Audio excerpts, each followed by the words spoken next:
So, for today's movie review, I'll be reviewing the movie Fate Stay Night, Unlimited Blade Works, the movie. Now, this is a part of the Fate series, and from what I've heard, this is a adaptation of Fate Stay Night. I have not watched Fate Stay Night. I have watched Fate Zero, which is a precursor to that. I have a general idea of what's going on, but again, I've only seen Fate Zero and not Fate Stay Night, or the new one that's coming out. But I'm going to review the movie as it is. So the plot of the movie is about this high school teenager who essentially gets caught up in this war for a Holy Grail by becoming one of the 7 masters, or in this case Magi, who summon warriors either based upon historical or mythological characters to do the fighting for them as they fight for a Holy Grail. In terms of what I liked about the movie, I like the animation style to it, I like the character designs, and I do like the idea of conjuring up warriors based upon either historical figures or mythological characters to get into an all-out brawl. And also the interpretation of each character is really unique. And I do like how in this movie they focus on the relationship between the high schooler and the chick. Sorry, their names just escape me at the moment, but I'll get them corrected sooner but later. But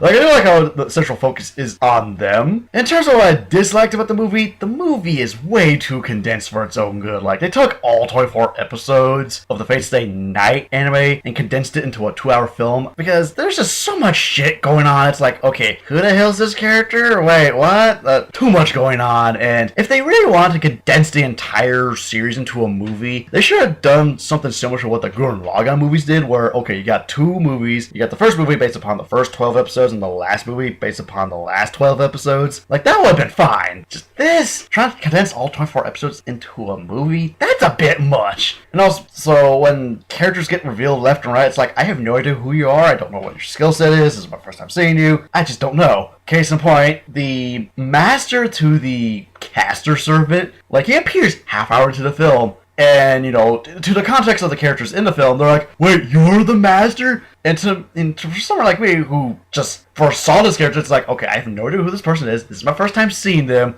Like, the focus to this movie is all over the place. Also, the plot twist with Archer bugs me because watching Fate Zero, it's generally implied that the servant themselves are based upon some historical figure and or mythological character. This character doesn't really fit into those 2 categories. They're kind of like their own thing, and the reveal itself was just really dumb. And granted, I did say that the focus of the movie is based upon, you know, Rin and the high school kid, but like there are like several other characters that I felt needed more focus. Just this movie was all over the place. So as for the characters in the movie, there are a lot to go through, but I'm going to focus on the ones that the movie focused on, starting with Rin. She's one of the central characters, and she's like a high schooler who's like a part of this family of magicians, and if I had to describe her personality, she's your typical spoiled brat. Although from time to time, she's more than willing to help out people, like the main character, since he has no idea what the fuck's going on. As for the actual main character, I forget his name, but it started with an S, but anywho, if I had to describe him, he's your typical high school student in an anime where, okay, he's just some average Joe, and he just happens to come across something that he shouldn't have, and he becomes a part of it. The typical trope. That's literally what it is, it's just a trope. He just happens to gain superpowers in the process. Actually, that's a trope too, but whatever.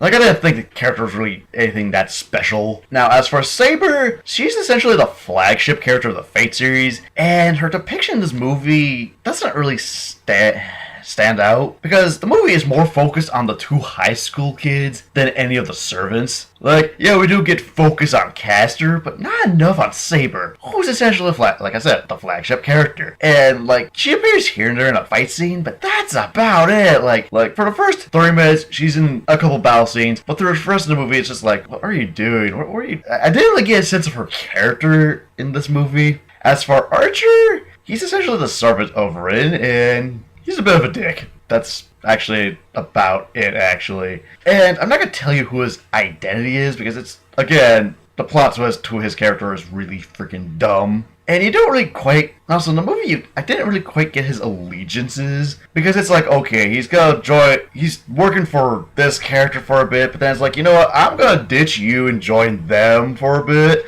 and then it's like, you know what, fuck you, I'm gonna do my own thing. It's, where's your priorities? I didn't really get his motivation at all. Now, as for the rest of the characters, some of them are major characters, while others are just really irrelevant. Like, the Master to Caster, like, I barely get to know the Masters and other servants as it is. Like, Berserker, I have no idea who the fuck Berserker is in this movie. Or his Master, I don't. Then again, this movie's really just condensed that, like, they could have taken out a lot of characters and the movie would have been probably a lot better. But yeah, the characters were just all over the place. So, for my final verdict of Fate Stay Night Unlimited Blade Works, the movie has some interesting character designs, and I do like the general premise, but the problems I had with the movie are it's way too condensed, and the plot twist with the Archer character I thought was really stupid. Like, in my opinion, if you're gonna watch, like, anything Fate related, like, watch Fate Zero first, then either watch Fate Stay Night or the new one that's coming out. This movie is nothing more than a clip show. So, I'm just gonna say skip it, but before my final rating, what did everyone else have to say about Fate Stay Night Unlimited Blade Works?